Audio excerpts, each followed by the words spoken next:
आप सारे साधकों को हमारा प्रणाम।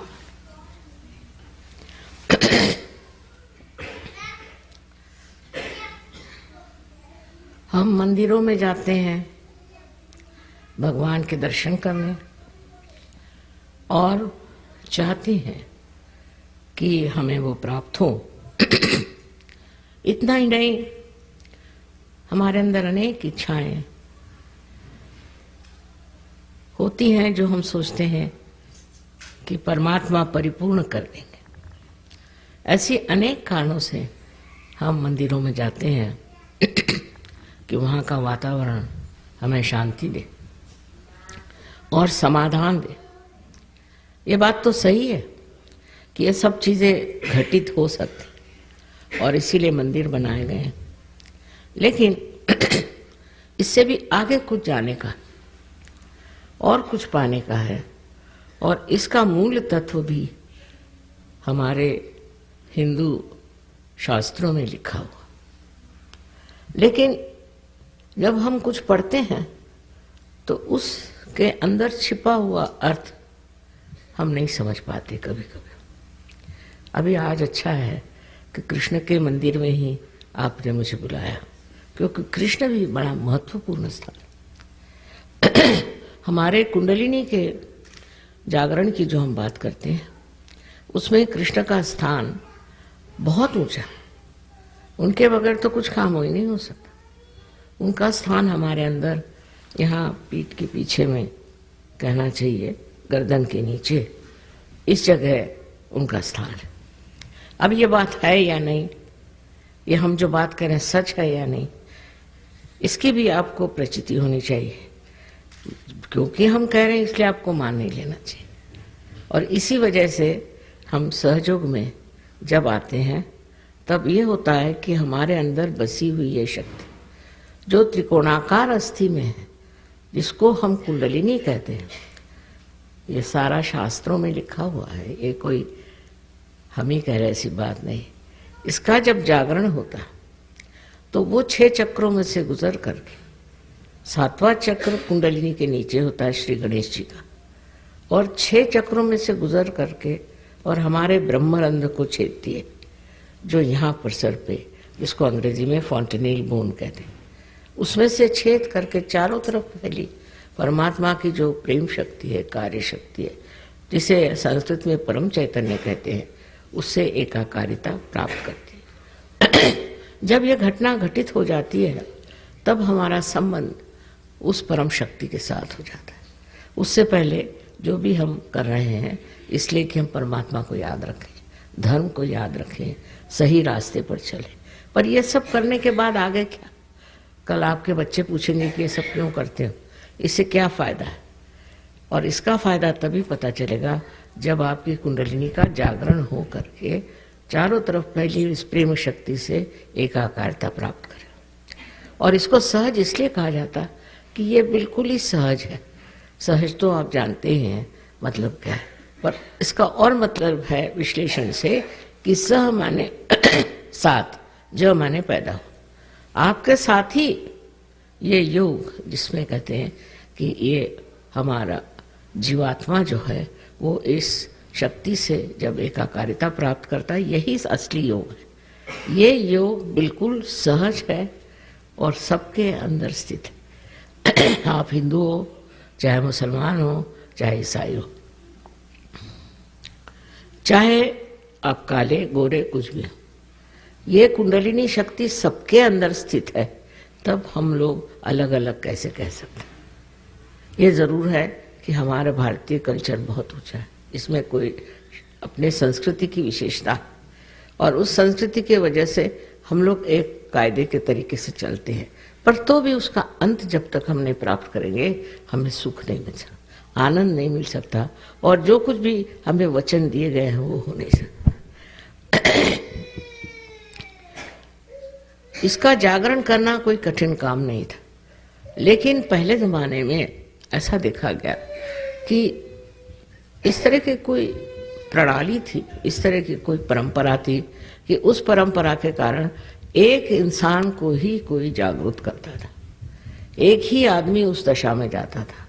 मुझे लगता हो सकता है उस वक़्त लोगों को ये भी डर हो कि कोई जागरूकतावस्था में चला जाए तो उसको सब लोग सताएंगे। आपने सुना होगा कि हमारे देश में जहाँ इतनी भारतीय संस्कृति है, किस तरह से हर एक अवतरण को भी और हर एक परमात्मा के भक्तों को भी, इतना ही नहीं पर संतों को भी लोगों ने बहुत सताया।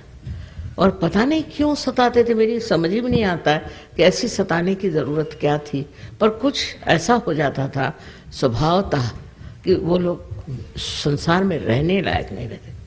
आपने ज्ञानेश्वर जी के बारे में भी सुना होगा कि इनको इतना सताया कि 23 साल की उम्र में उन्होंने अपनी समाधि ले ली। जीते जागते 23 साल की उम्र में उन्होंने अपनी समाधि ले ली। इतना हम लोगों ने उन्हें सताया। उसके कारण ये थी कि मनुष्य समझ ही नहीं पाता था कि ये जो सूक्ष्म बात कहते हैं इसमें कोई अर्थ है। और इसलिए इस तरह की बहुत सी घटनाएं अपने देश में भी हुई कि लज्जाजनक। हम लोगों ने संत साधुओं को बहुत सताया, बहुत छला, क्योंकि वो प्रेम में रत थे। उनका विश्वास तो था ही, भयंकर जबरदस्त था, और वो प्रेम में रत रहते थे। इस वजह से शायद हो कि लोगों को अच्छा नहीं लगा। बहरहाल उसका कारण कुछ भी हो, बात एक कहने की ये है कि हमें भी उस चीज़ को प्राप्त कर लेना चाहिए। आज समाज में सहयोग 72 देशों में चल रहा है, तो ऐसी कोई समस्या खड़ी नहीं होगी जब आप संत हो जाएंगे तो आपको कोई तकलीफ होगी। पर संत होने के लिए कोई चीज़ छोड़ना छाड़ना ये गलत बात है। कि जैसे बुद्ध धर्म आने पर लोगों ने ये शुरू करी चीज़, लेकिन तब आदि शंकराचार्य 6ठी शताब्दी में आए और उन्होंने कहा सब बेकार चीज़ें। खुद उन्होंने संन्यास लिया था क्योंकि उन्हें कार्य करना था, पर उन्होंने कहा इस तरह का संन्यास लेना, इस तरह कपड़े पहनना, इसलिए जो बुद्ध मार्ग है वो सब गलत है। आप अपने ही घर में बैठ के अपने ही हालत में इसको प्राप्त कर सकते हैं। उन्होंने सबसे ज़्यादा सहयोग पर लिखा और उन्होंने ये कहा कि जब आप इसको प्राप्त करते हैं, जब आपके अंदर ये घटना घटित होती है तो ठंडी ठंडी आवाज़ सलीलम सलीलम, ये शब्द उन्होंने लगाया। और इस तरह से उन्होंने कहा कि हमारे अंदर इस तरह से ये घटित होने के बाद धीरे धीरे सलीलम सलीलम, ये परमात्मा की जो चैतन्य शक्ति है अंदर बहना शुरू हो जाती है। सबसे ज़्यादा आदि शंकराचार्य जिन्होंने कि अपने हिंदू धर्म को स्थापित किया, फिर से स्थापित किया, उन्होंने इस पर इतना कुछ लिखा है, पर कोई विचार ही नहीं करता, उधर ध्यान नहीं देता।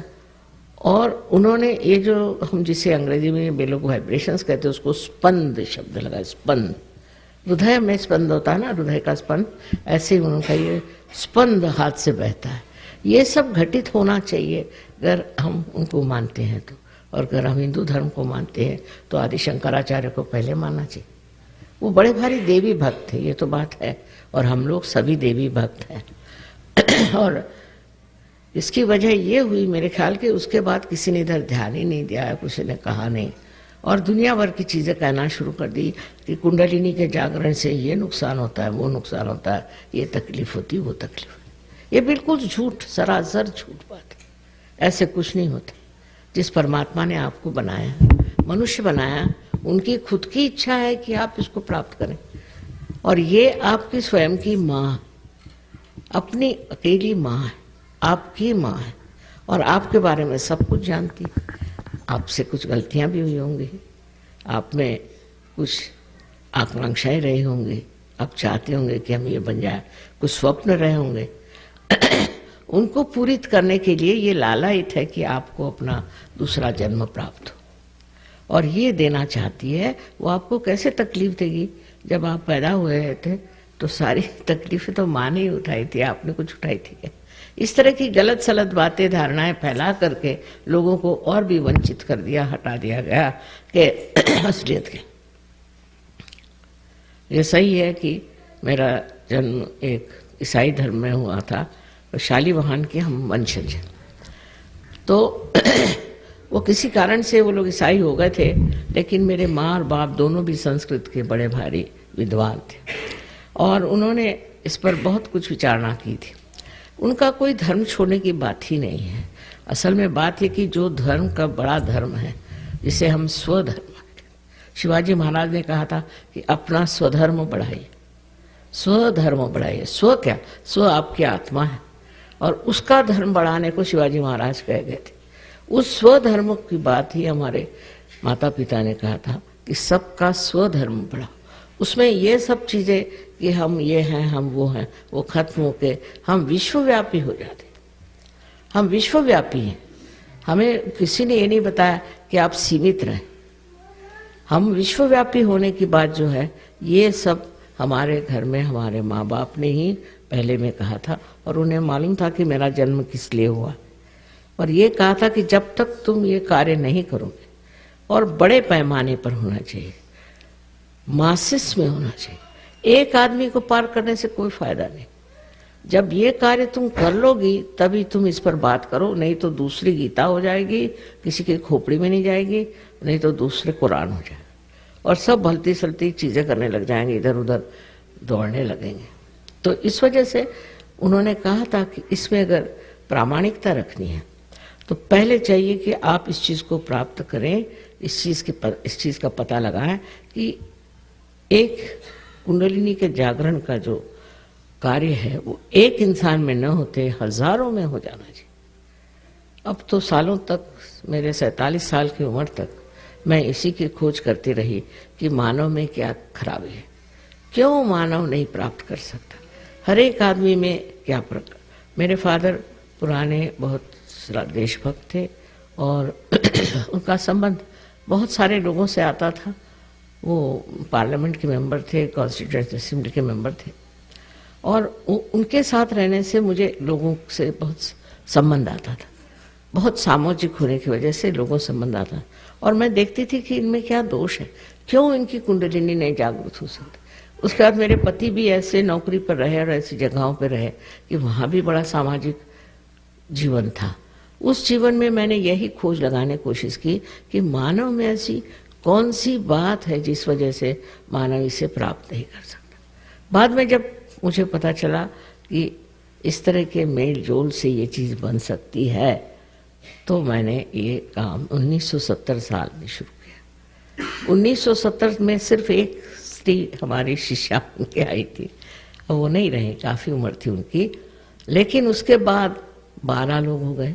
उसके बाद में करते करते आज आप देख रहे हैं कि 72 देशों में सहयोग बहुत फैल गया। सबसे तो कमाल है हिंदुस्तान में है, इसमें मुझे विशेषता नहीं लगती, क्योंकि हमारा धरोहर ही है, ये हमने पहले ही से प्राप्त किया हुआ। हिंदुस्तान में लाखों लोग हैं, उसको मैं विशेष बात इतना नहीं समझती, पर रशिया में जिन्होंने कभी भगवान का नाम नहीं सुना, कोई मंदिर में नहीं गए, कोई मतलब ही नहीं रहा, ये लोग, वो भी लाखों में, ये कैसे हुआ? तो मेरे ख्याल से ये जो वहाँ समाजवाद था, कम्युनिज्म था, उसकी वजह से लोग बहुत दबाए गए, इतने दबोचे गए, कोई किसी तरह की स्वतंत्रता नहीं रही। उसकी वजह से वो लोग सब अंदर ही अंदर, अपने अंदर ही अंदर खोजते रहे। मैं जब उनके कोई लेखक पढ़ती हूँ, जैसे टॉल्स्टॉय थे वगैरह, सब में मैं देखती हूँ कि अंदर ही अंदर अपने मन को जांच करने की उनकी प्रवृत्ति है, और वहाँ पर एकदम से ही सहयोग इतने जोरों में फैल गया, इतने जोरों में फैला कि हम लोगों को समझ नहीं आ रहा था कि इसको संभाले कैसे, क्योंकि कोई रशियन तो था नहीं हमारे साथ। फिर एक रशियन को लाए, उसको सिखाया सहयोग क्या है, और चिट्ठियों पे चिट्ठियाँ और पूछताछ इतनी कि माँ अब हमें आगे क्या करना है बताओ। अब इस देश में क्या है, इन देशों में स्वतंत्रता मिल गई। अब स्वतंत्रता का मतलब होना स्व का तंत्र, स्व माने आत्मा का तंत्र जानो, तब आप समझ पाओगे, नहीं तो उसके बगैर की स्वतंत्रता है। हर तरह की, आगे आ जाइए कहने, आइए, can you move little bit.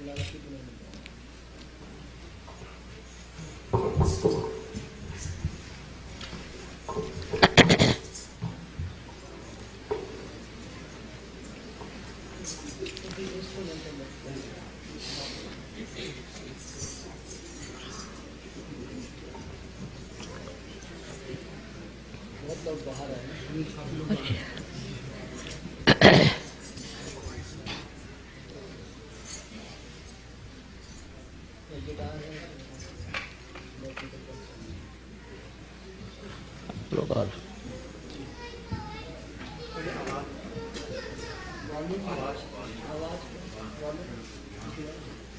मेरी आवाज सुनाई दे रही ना? हाँ? मेरी ठीक? You can come this side, all of you.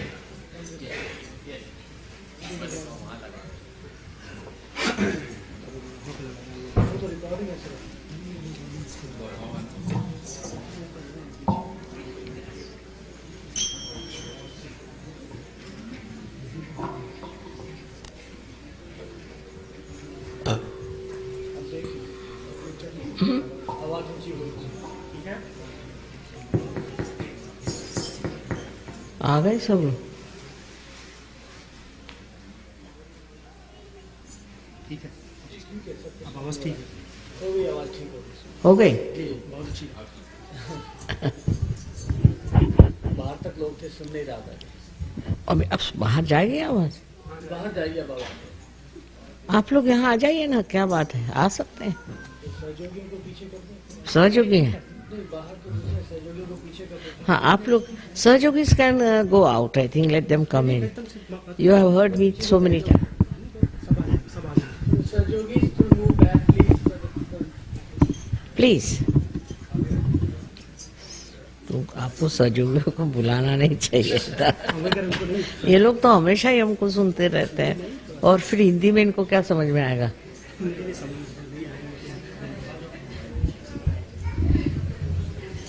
ह्या नाही जायला सांगा बाहेर, हे जे तुमच्या शेजारी बसले दोघं. I think if you can go, yes please. Those who understand Hindi is all right, but those who don't understand, you have heard me so many times that there is nothing more to add. ह्यांना जायला सांगा, हे शिष्ट आहेत ग्रस्त. Please, you can't understand me, what's you you can go back. हा जरा शिष्टच आहे, तसं आहे तर मी काढणारच त्याचा शिष्टपणा.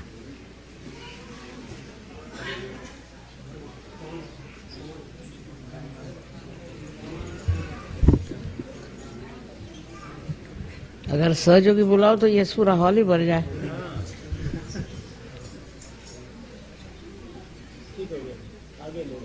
नए लोग जो है वो आए.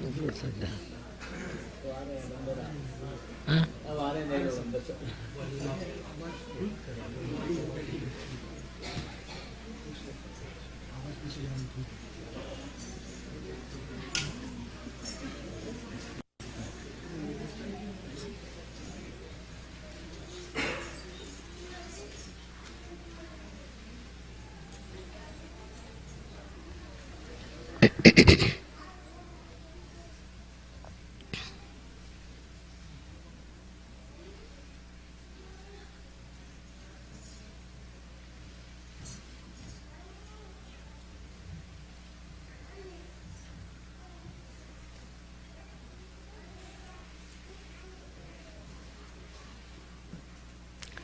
मैं आपसे स्वधर्म की बात कर रही थी.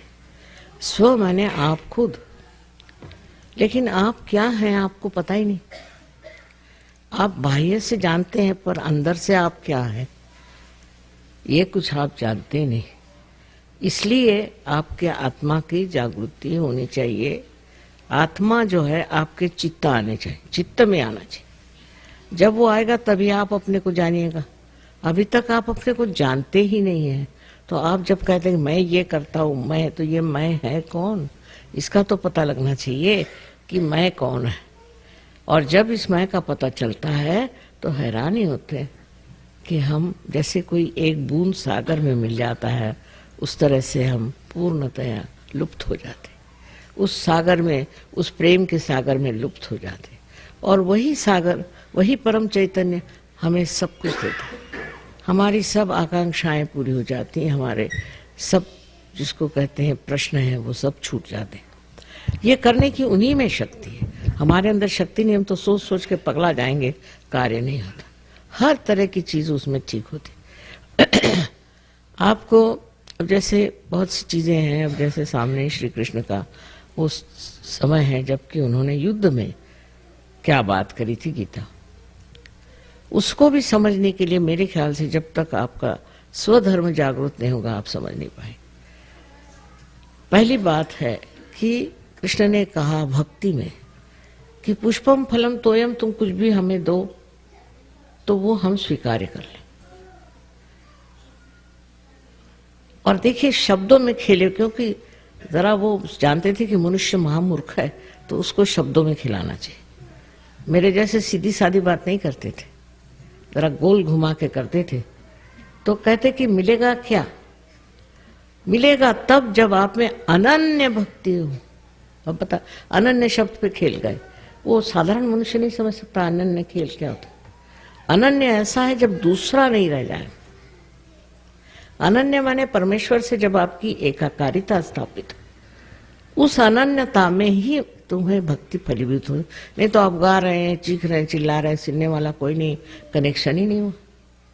तो ये संबंध, ये योग हुए बगैर अनन्य भक्ति नहीं हो सकती। फिर दूसरा खेल वो खेल गए कि कर्मण्येवाधिकारस्ते, तुम कर्म करते रहो और फल की आशा नहीं करो। कर्म करते रहो, कर्म करते रहो, तो एक चरण पे आप पहुंचकर आपको लगेगा कि मैं कर्म ही कर रहा हूं और कुछ उसका मुझे समझ ही नहीं आ रही है क्या। जब आप परास्त हो जाएंगे तब फिर सोचेंगे क्या बात है। तब सोच विचार आएगा कि भाई क्या बात है, मैं तो कर्म कर रहा हूं और फल की अपेक्षा नहीं कर रहा हूं। अब ये बात सोच लेना कि मैं फल की अपेक्षा नहीं कर रहा हूं अशक्य है। ये तो हम अपने को भुलावे में रखते हैं कि हमें फल से कोई मतलब नहीं, चाहे हम कर्म करें कुछ भी, हमें फल से कोई मतलब नहीं। अब ये कृष्ण की समझ है, श्री कृष्ण की समझ जो है उस हिसाब से कि मनुष्य जो है उसको सीधे साधे नहीं समझाना चाहिए, उल्टे समझाओ कि हाँ तुम फल की अपेक्षा नहीं करते हो, कर्म करो। ऐसा कर्म कर ही नहीं सकता मनुष्य। जब भी कोई कर्म करेगा तो फल की अपेक्षा ही करेगा। ऐसा भी कोई मनुष्य है जो फल की अपेक्षा नहीं करता। तो इस तरह से इस चक्कर में रहने के बाद उसकी समझ में आएगा कि मैं तो फल की अपेक्षा कर ही रहा हूं, तो फिर ये क्या कृष्ण ने कहा। तो उसका मतलब है आपको उस स्थिति में जाना चाहिए और उस स्थिति में अपने को प्राप्त करना चाहिए जहां फल करो, कर्म करो तो फल की कोई अपेक्षा ही नहीं होती। ऐसी स्थिति आनी चाहिए। इतना साफ साफ उन्होंने भक्ति मार्ग और कर्म मार्ग को अपने इसमें समझाया। लेकिन उसकी जो बात है वो तभी समझ सकते हैं कि जब उसके अक्षरों के बीच हम पढ़ सकें कि श्री कृष्ण क्या करें। इस तरह से दोनों तरफ नचाने के बाद, वो तो नाच नचैया बहुत थे, सब नचाते ही रहे सबको तो उसके बाद उनका फिर उन्होंने शुरू में ही कह डाला कि तुम जिस स्थिति में हो उससे दूसरी स्थिति में जाना चाहिए और उस स्थिति में आपको ना सुख न दुख न कुछ नहीं। अब ये स्थिति प्राप्त कैसी, ये बात नहीं करी उन्होंने। उस समय नहीं था या वक्त नहीं, उस वक्त कोई समझता नहीं। ये साफ साफ बात उन्होंने कही। ये ज्ञानेश्वर जी ने ज्ञानेश्वरी में अपने 6ठे अध्याय में साफ साफ कहा कि इसके करने के लिए आपके अंदर कुंडलिनी की शक्ति, और जब ये कुंडलिनी जागृत होगी तभी आप उस दशा में पहुंचेंगे जिसे श्री कृष्ण ने स्थितप्रज्ञ स्थिति कही। स्थितप्रज्ञ स्थिति किसी भी से नहीं आ सकती। क्षण भर जरूर आपको लगेगा, लेकिन कभी भी ये स्थिति नहीं आ सकती। तो उनकी, आप सोचते हैं उनको इतना छला, इतना सताया कि 23 साल में उन्होंने कहा कि भागो बाबा, ये पागल लोग, इनका क्या ठिकाना है। तो उन्होंने समाधि ले ली। 23 साल की उम्र में ज्ञानेश्वरी लिखी। सोचिए क्या बुद्धिमान होंगे। साक्षात जैसे कहना चाहिए कि सरस्वती उनके अंदर से बरस रही थी। उन ज्ञानेश्वर जी ने अपने गुरु, उनके भाई थे खुद, उनसे आज्ञा ली कि मुझे कम से कम कुंडलिनी के बारे में लिखने तो दो, क्योंकि ये था कि ये ज्ञान आप सिर्फ एक ही आदमी को हजारों में से चुन के दे सकते थे। तो कहने लिखने तो दो कम से कम, उससे मुझे फायदा ही होगा। क्योंकि आज मैं जब कुंडलिनी की बात करती तो लोग ऐसा नहीं कहते कि ये हिंदू धर्म में कहा। अब कृष्ण जी ने तो गोल घुमा के कर दिया, तो मैं किसका सहारा लेती। ज्ञानेश्वर जी को जब मैंने कहा कि 6 चैप्टर में लिखा हुआ पढ़ो, कुंडलिनी ही ये शक्ति कार्य कर सकती। तब हैरान हो गए कि हाँ लिखा तो है। इसीलिए महाराष्ट्र में लोगों की खोपड़ी में बात गई कि लिखा है। पर उन्होंने क्यों, कबीर दास जी ने लिखा है, पर वो जैसे कि पद्य में लिखा है तो सारी बातें उन्होंने कुंडलिनी की लिखी है। आपको आश्चर्य होगा कि इतना साफ उन्होंने लिखा है कि शून्य शिखर पर अनहद बाजिरे, अनहद माने वही स्पंद, शून्य शिखर पर यानी इस जगह से अनहद निकलता है। ये उन्होंने साफ साफ लिख दिया, पर कबीर को तो कोई समझता ही नहीं मेरे ख्याल से। ईड़ा पिंगला सुख मन नाड़ी रे, ये जो 3 नाड़ियां हैं इसका वर्णन इतना सुंदर दिया उन्होंने। पर वो कुछ तो भी कहते वक्त को काव्य में कुछ समझा कर कहते थे। जैसे उन्होंने कहा कि सैया निकस गए मैं ना लड़ी थी, तो हमारे लखनऊ वाले सोचते सैया माने प्रिय कर, क्षमा। लखनऊ में लोग बहुत दिलफेक बहादुर है, और उन्होंने सोचा कि इसका तो मतलब माँ होता है कि हमारे प्रिय कर चले गए। मैंने कहा आपको यही दिखाई गया, कबीर जी को इसकी अकल कहाँ से होगी कि अपने प्रिय कर चले गए। उन्होंने इसलिए कहा कि मेरी जिंदगी चली, मैं ना लड़ी, जब मेरी मृत्यु आई तो मैं लड़ी नहीं। इतना उन्होंने मृत्यु पर लिखा था। और आगे का ये लिखा है, चदरा ओढ़ के पलंगा पड़ी थी। साफ साफ उन्होंने लिखा, पर लोगों के समझ में नहीं आता, अब उसको प्रिय कर समझ रहे हैं। जब पहली चीज गलत गई तो सारी चीज गलत गई।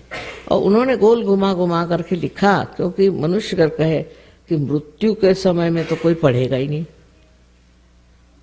मनुष्य को वो लोग बहुत समझते थे, और इसलिए सबने ऐसे ही गोल गोल घुमा करके बात कही, सीधे करी नहीं, क्योंकि सीधे करने पे लोग मुंह मोड़ लेते। लेकिन मैं तो माँ हूँ, माँ से कोई मुंह नहीं मोड़ता। और प्यार की जब आप वर्षा होती है तो कोई बुरा नहीं मानता, जो भी बात कहें आपके भलाई के लिए और अच्छाई के लिए। इस तरह से श्री कृष्ण के बड़े उपकार हैं मेरे ऊपर भी। उन्होंने इस तरह से लोगों को समझा दिया कि वो इस पर बैठे रहे। पहले ही चैप्टर में देखिए, कोई दुकानदार होता सबसे पहले अच्छी बात नहीं बताएगा, सबसे पहले सबसे हल्का दाम, फिर उससे अच्छा, फिर उससे अच्छा। लेकिन वो दुकानदार नहीं थे, तो उन सबसे पहले बताता कि स्थितप्रज्ञ हो जाए, स्थितप्रज्ञ हो जाइए। होंगे कैसे, इस पर उन्होंने जो विश्लेषण किया है वो भी बड़ा मजेदार है। अब मैंने इसमें यही सोचा कि मनुष्य को सीधे सीधे सादी बात कह दो, और अगर आप उनको जागरण ही दे दो तो फिर उसके बाद बात ही क्या होनी, फिर उसके बाद कोई सवाल नहीं। अब कल भी वहाँ बहुत से लोग थे, हिंदुस्तानी खासकर, बहुत मुझसे सवाल पूछ रहे थे। पढ़े लिखे होंगे, कुछ थोड़ा बहुत जानते भी होंगे, तो हिंदुस्तानी ज़्यादा सवाल पूछ रहे थे, और यहाँ के लोग नहीं, यहाँ के चुपचाप बैठे सुन रहे थे कि माँ क्या। जब उन्होंने सवाल पूछा, सब खत्म हुआ, मैंने कहा अब लोग जाने लगे, अब सवाल बंद करिए। तब सवाल बंद हुए और तब जागरण का कार्य हो। तो ये सवाल जवाब की बात नहीं है, ये पाने की बात है। आप मंदिर में आए, आपने सब कुछ किया, इतना सुंदर बनाया है मंदिर, सब कुछ है, लेकिन आपने प्राप्त किया क्या? स्थितप्रज्ञता नहीं प्राप्त। इस चीज को समझ लेना चाहिए। तो इसमें मंदिर का दोष नहीं है, आपका दोष है कि आपने उस चीज को अभी तक प्राप्त करने की चेष्टा नहीं की, उसको किसी ने दिया ही नहीं या हुआ ही नहीं, वो बातचीत ही नहीं। और उसके बाद आप देखिए क्या हाल आपका हाल हो जाता है। अभी यहाँ पर बहुत सारे हिंदुस्तानी आए हुए हैं, और हमारे यहाँ बहुत से सहयोगी भी हिंदुस्तानी हैं। उनका जीवन ही बदल गया, हर तरह से, हर मामले पर वो ठीक हो गए। तो उसी तरह आप सबको ये प्राप्त हो, क्योंकि आप सबको बिल्कुल इसकी पूर्णतया अधिकार है। हर एक आदमी को ये अधिकार है कि इस चीज को प्राप्त करे। ये कोई एक के लिए नहीं, सारे संसार के लिए परमात्मा ने कुंडलिनी बनाई हुई है, और सबको अधिकार है कि इस कुंडलिनी का जागरण प्राप्त करें। अब जब इन चक्रों में से देखिए, आप यहाँ पर बनाए हुए हैं, इसमें से जब 6 चक्रों में से जब कुंडलिनी गुजरती है तो इन सारे चक्रों को वो प्लावित करती है, प्लावित करती है, और जिसको अंग्रेजी में नरिश कहते हैं। और उसके बाद में उन सबको संगठित कर देती, एक अवयव एक सूत्र पे बांध देती, अपने अंदर के जो कुछ भी आपस के झगड़े हैं सब खत्म हो जाते हैं। फिर बाहर के भी झगड़े खत्म हो जाते हैं। जैसे आपको अच्छा लगेगा सुन करके कि ये जो बीच में हरे रंग के चक्र है, इसको हम नाभि चक्र कहते हैं। नाभि चक्र में किसका वास है? लक्ष्मी नारायण का। लक्ष्मी नारायण का वास है। लक्ष्मी नारायण अगर जागृत हो जाए तो लक्ष्मी का वास हो जाता है। लक्ष्मी का वास और पैसे के वास में एक बड़ा फर्क है।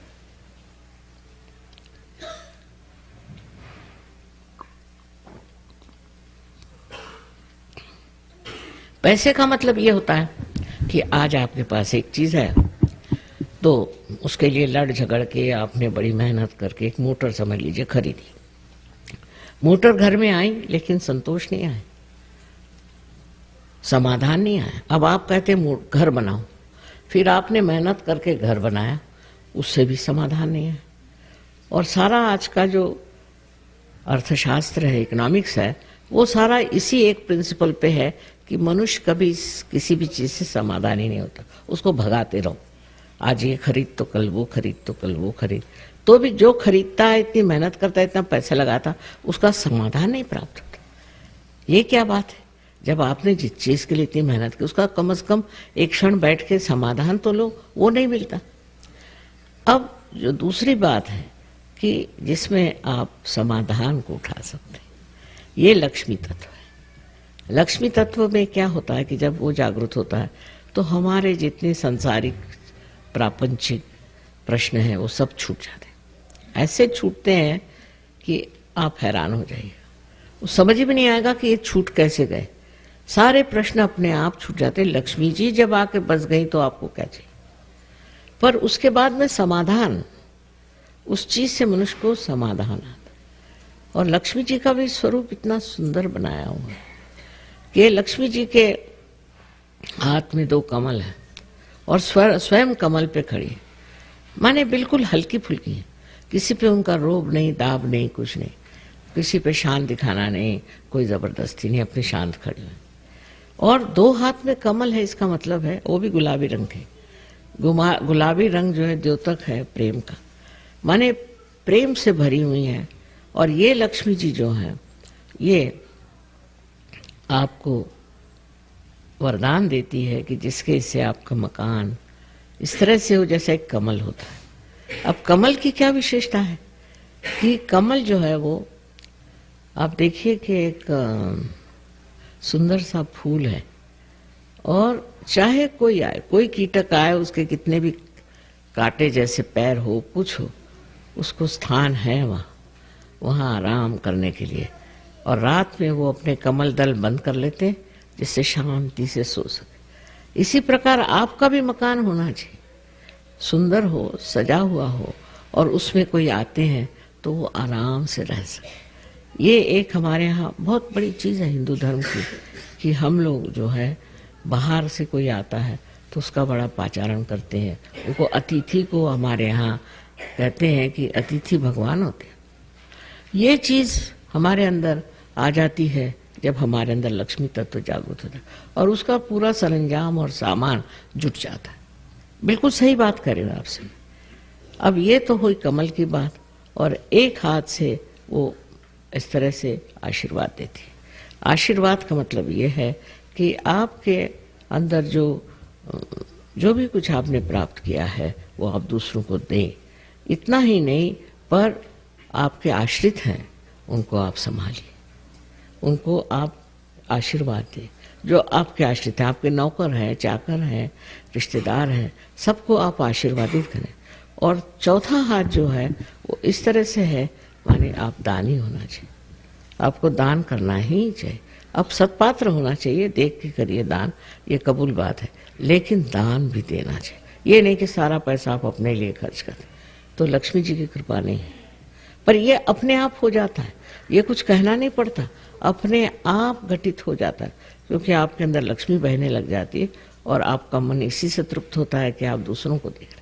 अब चित्त अपने से हट के दूसरों पर चला जाता है और इतना आनंददायी होता है चित्त, इतना सुखदायी होता है कि आश्चर्य होता है। आप आनंद में विभोर रहते हैं, अब ये देखिए, तो परदेसी लोग यहाँ बहुत आए थे, सिवाय उनको भाषा मेरी समझ नहीं आती, पर तो भी कुछ भी माँ कह रही हो तो भी हमें उसमें मंत्र ही है, माँ जो बोल रही मंत्र ही है, और बैठे रहेंगे। इस तरह के 72 देशों में लोग हो गए। और हिंदुस्तान में बहुत ज़बरदस्त है। मैं कहूँगी कि कलकत्ते में भी हमें तो स्टेडियम लेना पड़ता है, पर जब बाहर आए हुए हिंदुस्तानियों को पता नहीं क्या हो जाए कि ज़रा कुछ गड़बड़ी है मामला। लेकिन आशा है कि इसके बाद आप लोग सब पार हो जाएंगे और आपकी वजह से और भी लोग हो जाएंगे। तो सबसे बड़ी बात है कि पार हो जाना माने अपने को जानना। ये जब तक आपने जाना नहीं, तब तक आपने जो कुछ भी जाना सो बेकार है, और तब आप प्रेम के सागर में बहने लग जाए। तो एक ही अक्षर प्रेम का कहा हुआ है कि जो ने एक अक्षर प्रेम का जान लिया तो उसको और कुछ जानना ही नहीं है। वही चीज़ घटित होने की है और होना चाहिए। अब फिर मैं कहूँगी कि आपको कुछ सवाल हो तो पूछ ही लीजिए, पर बहुत टाइम मत दीजिए क्योंकि टाइम कम है, मुझे भी जाना है आश्रम में। तो आप जो भी चाहें सवाल पूछ सकते हैं।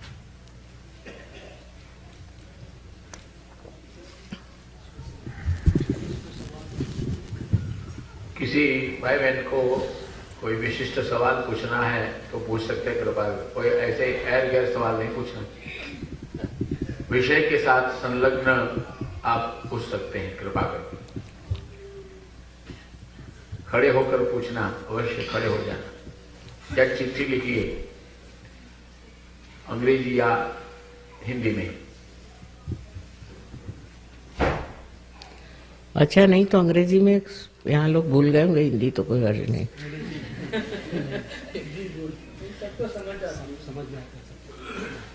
आपने फरमाया था कि हिंदी में बोलेंगे, तो मैंने कहा हिंदी में बोलेंगे। हिंदी में ठीक है। अच्छा सवाल नहीं है। अच्छा,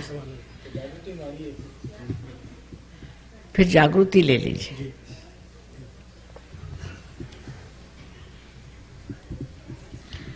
आप कृष्ण की भक्ति करते हैं, किसी को पूछना है तो बहुत आसान है, इसको प्राप्त होना बहुत आसान।